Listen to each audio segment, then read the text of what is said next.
அவர் மூன்றாவது பெரிய கட்சி தான் சொல்லுவாரு. 2 கட்சி தான் இருக்குது, அப்புறம் எவ்வளவு கம்மியாகும் 3வது கட்சி அவங்க தான் தோத்து போயிட்டுன்னு சொல்றதுக்கு பதிலா சொல்ற மாதிரி தான். 3 கட்சி தான் போட்டி எடுத்துனா 3வது கட்சி என்ன அர்த்தம்னா ஒண்ணுமில்லாத கட்சின்னு தான் அர்த்தம்.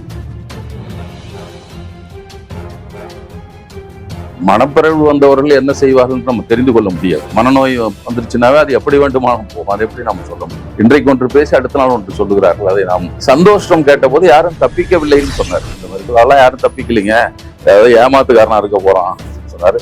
நாம இப்ப அப்ப நம்மோட நெருக்கமான நண்பராகவும் நம்ம இயக்க மேடைகள் பேசியவராக இருந்தாலும் நம்பி தொலைந்தோம். அது முழுக்க அந்த பையன் வச்சுட்டானா இவரானு இப்ப சந்தேகம் வருது எங்களுக்கு. அதுக்கு ஏதாவது இவரு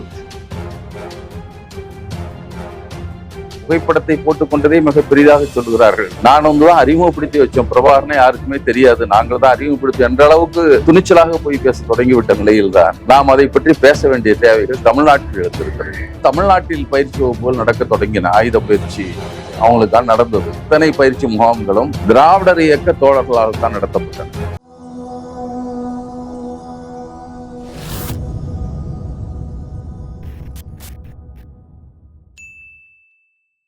ஈழ விடுதலைக்கான போராட்டம் என்பது நடந்த காலத்திலிருந்து, அது 1961 பேரறிஞர் அண்ணா அவர்கள் ஒரு கடிதம் எழுதினார் ஐநா மன்றத்திற்கு எழுதி.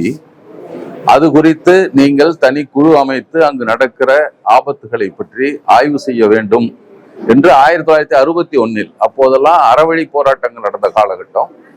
அதற்கு பின்னால் அது அறவழி போராட்டத்தில் எந்தவித பலனும் இல்லாத போது ஆயுத போராட்டமாக அது மாறியது. ஆயுத போராட்டமாக மாறி அந்த போராளிகள் குழுக்கள் அனைத்தும் இந்தியாவில் பயிற்சியை மேற்கொள்ள வந்தார்கள். பல குழுக்களை இந்திய அரசு அழைத்தது, வந்தார்கள். அதற்கு பின்னால் தமிழ்நாட்டில் பயிற்சி வகுப்புகள் நடக்க தொடங்கின. ஆயுத பயிற்சி அவங்களுக்கான நடந்தது. அத்தனை பயிற்சி குழுக்களுக்கு அளித்த அத்தனை பயிற்சி முகாம்களும் திராவிடர் இயக்க தோழர்களால் தான் நடத்தப்பட்டன. அது விடுதலை புலிகளாக இருக்கட்டும், அது எங்களுடைய தோட்டத்தில் அது 3 ஆண்டு காலம் நடந்தது. அடுத்து டெலோ என்கிற அமைப்புக்கு அப்போது திராவிட முன்னேற்ற கழகத்தின் மாவட்ட செயலாளர் அமைச்சராக இருந்த வீரபாண்டி ஆறுமுக முயற்சியில் கொல்லிமலையில், சேலம் கொல்லிமலையில் நடந்தது. கும்பகோணத்தில் EPRLF-க்காக நடந்தது. திராவிடர் கழகத்தின் மாவட்ட இளைஞரணி தலைவராக இருந்த RPS ஸ்டாலின் அவர்கள் தலைமையில் நடந்தது. ஈரோஸ் அமைப்புக்கு திராவிட முன்னேற்ற கழகத்தின் ஒன்றிய செயலாளரும் அண்ணா திராவிட முன்னேற்ற கழகத்தின் ஒன்றிய செயலாளரும் மதுரை சத்திரப்பட்டியில் அந்த பயிற்சி முகாமை நடத்தினார்கள். இப்படி பிளாட் என்கிற அமைப்புக்கு ஒரத்த நாட்டுக்கு அருகே அண்ணா திராவிட முன்னேற்ற கழகத்தின் அமைச்சராக இருந்த அழகு திருநாவுக்கரசு, அவருடைய அப்பா அழகப்பன் அவர்கள் அந்த ஒன்றியத்தினுடைய திராவிடர் கழகத்தின் செயலாளர், ஒன்றிய செயலாளர், அவருடைய தோட்டத்தில் நடந்தது. எனவே இந்த போருக்கான ஆயத்த நடவடிக்கைகளுக்கு பயிற்சி நடந்தது அனைத்தும் திராவிடர் இயக்க தோழர்களுடைய முகாமில் தான் நடைபெற்றன. அதற்கு பின்னால் பயிற்சி முடிந்து இந்திய அமைதிப்படை போய் சிக்கல்கள் ஏற்பட்ட போதும் அவர்களுக்கான சிகிச்சைக்கு வந்தபோது சிகிச்சை அளித்தவர்கள், அதற்காக சிறைப்பட்டவர்கள், அவர்களுக்கான ஏன் ஆயுதங்களை அனுப்பியவர்கள் என்று எல்லாமே திராவிட இயக்கத்தை சேர்ந்தவர்களாக தான் இருந்தார்கள். ஆனால் 2009 போர் நிறுத்தம், போர் அழிவுக்கு வந்த பின்னால், புலிகளுடைய ஆயுத பலம் சிதைப்பதற்கு முன்னால், அதுவரைக்கும் இதை பற்றி அறியாதவர்கள் தான் இப்ப திடீரென்று ஒற்றை புகைப்படத்தை வைத்துக் கொண்டு தங்க ஈழத்துக்கு தான் மட்டுமே அதிகாரி என்பதை போல பேசிக் கொண்டிருக்கிற நேரத்தில் தான் நாம் அதை பற்றி பேச வேண்டிய தேவை, இப்படிப்பட்ட கருத்தரங்கள் தேவைக்கு வருகிறது. அதற்கு முன்பு வரை இவர்களுக்கு உதவி செய்தவர்கள் யாரும் அதற்கான பலன் கிடைத்தால் போதும் என்ற எண்ணம் இருந்ததை தவிர அதை விளம்பரப்படுத்திக் கொள்ள வேண்டும் என்ற ஆசை யாருக்கும் இருந்ததில்லை. ஆனால் இப்போது வருகிற பொருத்தமில்லாத எதுவும் செய்யாத அவர்கள் தாங்கள் பெரிதாக புகைப்படத்தை போட்டுக் கொண்டதே மிக பெரிதாக சொல்லுகிறார்கள்.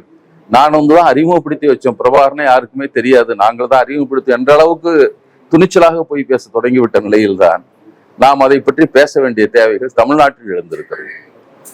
அது அவருக்கு அரசியல் காரணம் எதுவாக இருக்கலாம், பொருளாதார காரணம் எதுவாக இருக்கலாம். ஆனால் அதனோடு சேர்த்து பிரபாகரன் என்ற ஒரு போராளி தலைவரை, திராவிடர் இயக்கத்தால் முழுமையாக ஆதரிக்கப்பட்டவரை, இப்போது பெரியார் என்ற திராவிட இயக்க அடையாளத்திற்கு எதிராக நிறுத்துகிற இந்த இழி செயலுக்கு போனதற்கு அப்புறம் இன்னும் கொஞ்சம் அது குறித்து பேச வேண்டிய தேவை வந்திருக்கிறது என்ற அடிப்படையில் தான் இப்படிப்பட்ட நிகழ்வுகள் நடக்க தொடங்கி இருக்கின்றன. ஃபண்ட் வந்து இப்ப நாட்டு கட்சிக்கு மறைமுகமாக வருதா நேரடியாக வருதா? இதுல ஒவ்வொரு தலைவர்களும் இழிவுபா பேசிட்டு நீங்க அடுத்தது எந்த தலைவரை பத்தி பேசலாம்னு தெரியும். அடுத்த கட்டமா எந்த தலைவரை பத்தி பேசலாம்னு தெரியல. பெரியார் பத்தி பேசலாம், எல்லா தலைவரும் பத்தி அது தெரியுங்க. மனப்பிறழ்வு வந்தவர்கள் என்ன செய்வார்கள் நம்ம தெரிந்து கொள்ள முடியாது. மனநோய் வந்துருச்சுனாவே அது எப்படி வேண்டுமானும் போகும். அது எப்படி நம்ம சொல்ல முடியும்? அது என்ன செய்வார்கள், அடுத்து என்ன செய்வார்கள் என்று தெரியாது. இன்றைக்கு ஒன்று பேசி அடுத்த நாள் ஒன்று சொல்லுகிறார்கள். அதை நாம் அந்த உணவு செய்திகள் எல்லாம் பொய் என்று எல்லாருக்கும் தெரிஞ்சுப்பாலும் என்னிடம் ஒரு கேள்வி கேட்க வேண்டியதில்லை. அது வந்த பின்னால சந்தோஷ் வந்து அவருடைய பேட்டியில் வந்து ஒரு குற்றச்சாட்டு வச்சிருக்காரு. உங்களையும் பாலநாடுமாறன் ஐயா அவங்களையும் சீமான் வந்து ஒரு கூட்டி ஒரு கரும்புலி ஒருத்தர் கூட்டி வந்து ஏமாத்திட்டாரு அப்படின்ற ஒரு குற்றச்சாட்டு. உண்மையிலேயே அந்த மாதிரி நடந்ததா? ஆமா, உண்மையா நடந்ததுதான். ஆமா, ஏமாந்து போனோம். ஏராளமான பணத்தை கூட அவர் கொடுப்பார் இவர் சொல்லி. அவர்தான். ஏன்னா தான் இவர் படப்பிடிப்புக்கு இல்லை. இவர் படப்பிடிப்புக்காக அழைக்கப்பட்டவரும் இல்லை. ஆனாலும் கூட அப்போது எல்லா நிகழ்ச்சிகளையும் எங்களுக்கு சொன்னவர் இவர் தான். ஏன்னா நான் சொன்ன படிச்சதில்லை. நாங்கள் படித்த வரைக்கும் கட்நாயகா விமான தாக்குதல், இப்படிப்பட்ட தாக்குதல் தப்பி வந்தவர் ஒரு கண்ணனூர் தப்பி வந்தார். அணுஆபுரம் தாக்குதல் யாரும் தப்பி வந்ததாக நாங்கள் படிக்கவில்லை. தெரிஞ்சு அப்படி ஒரு செய்தியே இல்லை. ஆனால் இவர் சொன்னார் இவர் தான் தப்பி வந்தவர், இவர் தான் எங்களுக்கு எல்லாம் அந்த தாக்குதல் இப்படிலாம் சொன்னவர்னு சொன்னாரு.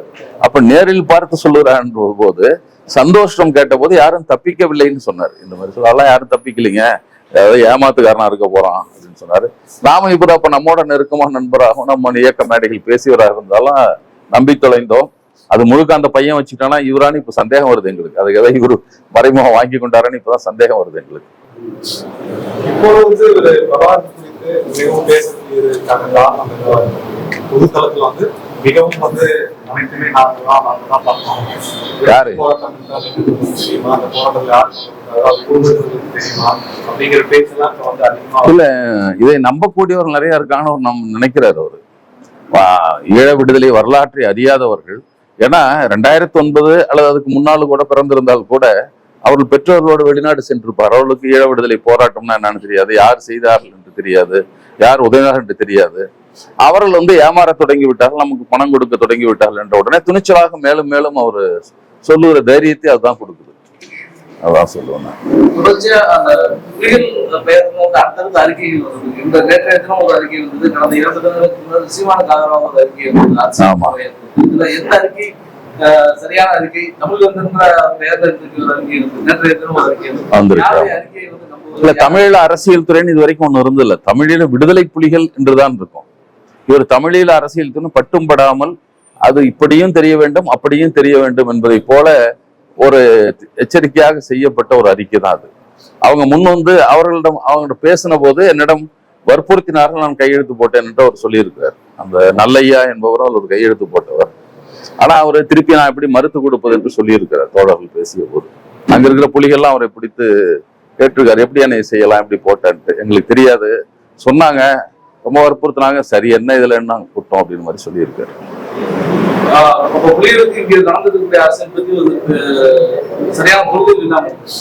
இல்லைங்க, புலிகள் என்பவர்கள் வந்துங்க 2009 போர் முடிந்து விட்டது. அதுக்கப்புறம் 15 ஆண்டுகள் கடந்து போயிடுச்சு. அப்போது போர்க்களத்தில், ஏன்னா விடுதலை போராட்டத்திலே கூட ஈழத்தமிழ் அத்தனை பேருமா கலந்துக்கிட்டாங்க. கலந்து கொண்டவர்கள் அதற்கு ஆதரவாக நின்றவர்கள் 5 விழுக்காடு 10 விழுக்காடு தான் இருக்க முடியும். அவர்களுக்கு உள்ள அரசியல் எல்லாம் தெரிஞ்சவங்களும் அவ்வளவு எண்ணிக்கையில தான் இருக்க முடியும். 95 பேருக்கு தெரியாது. அது மட்டும் இல்லாமல் போர் நடக்கிறது எங்களுக்கு ஆபத்து, உயிர் ஆபத்து என்று சொல்லி போய்விட்டவர்கள் எல்லாமே விடுதலை போராட்டத்தில் ஆயுத போராட்டத்தில் பங்கெடுத்தவர்கள் அல்ல. அவங்க எல்லாம் முதல்ல போயிட்டாங்க. ஆயுத போராட்டத்தின் இன்று வரைக்கும் தமிழ்நாட்டில் பல இடங்கள்ல பெயிண்ட் அடிச்சிட்டு இருக்காங்க, கூலி வேலைக்கு போயிட்டு இருக்காங்க. உண்மையான போராளிகளால் போக, ஏன்னா அவங்கள்ட்ட காசு கிடையாது. அவரெல்லாம் காசு சேர்த்து வச்சவங்க எங்களுக்கு ஆபத்து, உயிர் ஆபத்துன்னு சொல்லி போயிட்டான். வேடிக்கையா கூட அதிகாரி கேட்டாராம், எத்தனை பேரையா போர்க்களத்தில் இருந்தீங்க? இப்போயே 3 லட்சம் பேர் 4 லட்சம் பேர் இருக்காங்க, எவ்வளவு பேர் படையில் இருந்தீங்கன்னு கேட்கிற மாதிரி இப்போ ஒரு நிலைமை ஏற்பட்டு விட்டது. எனவே அவங்க எல்லாம் பொய்யானவர்கள்லாம் முதல்ல போயிட்டாங்க. பெரும்பாலானவர் அப்படிதான். இயக்கத்தில் இருந்தவர்கள், போராடியவர்கள், ஆயுத போராட்டத்தில் இருந்தவர்கள் எல்லாம் வெளிநாட்டுக்கு போயிட்டாருன்னு சொல்ல முடியாது. இப்ப திக்கி திணறி ரொம்ப நாள் கழிச்சு ஐநா மன்றத்தில் அப்படி எல்லாம் போய் தான் இப்ப கொஞ்சம் பேர் கிடைச்சு போயிட்டு இருக்காங்களே தவிர தொடக்க காலத்தில் போனவங்களாம் அவங்க இல்லை. அவங்க தான் அதிகம் இருக்காங்க. அவங்களுக்கு போராட்டத்தையே தெரியாது. இந்த கவர்ச்சிகரமான பேச்சு அவரோட ஈடுபட்டிருக்கலாம், ஒருவேளை ஈடுபட்டிருக்கலாம். பெரியாரே மண்ணுதான் அப்படின்னு சொல்லி பேசக்கூடிய அளவுக்கு வந்து பெரியார் இயக்கங்களுடைய செயல்பாடுகள் எதிர்வினை என்பது போதுமானதா இருக்கிறதா நினைக்கிறீங்க? தேர்தலுக்கு முடிஞ்சதுக்கு அப்புறம் தான் சொல்ல முடியும். இப்ப தேர்தலில் வேண்டும் தேவையற்ற சிக்கல் இருக்கலாம் என்றுதான் எந்த எதிர்வினையும் இல்லாமல் இருக்கிறது. இதுக்கடுத்தால ஒரு 38 லட்சம் வாக்கு இருக்குது, 38 லட்சம் வாக்கு இருக்குது அப்படிங்கிறத முக்கிய பேச்சாளர் பேசிட்டு இருக்காங்க. ஆமாங்க, அவர் 3வது பெரிய கட்சி தான் சொல்லுவாரு. 2 கட்சி தான் இருக்குது, அப்புறம் எவ்வளவு கம்மியாகும் 3வது கட்சி அவங்க தான்.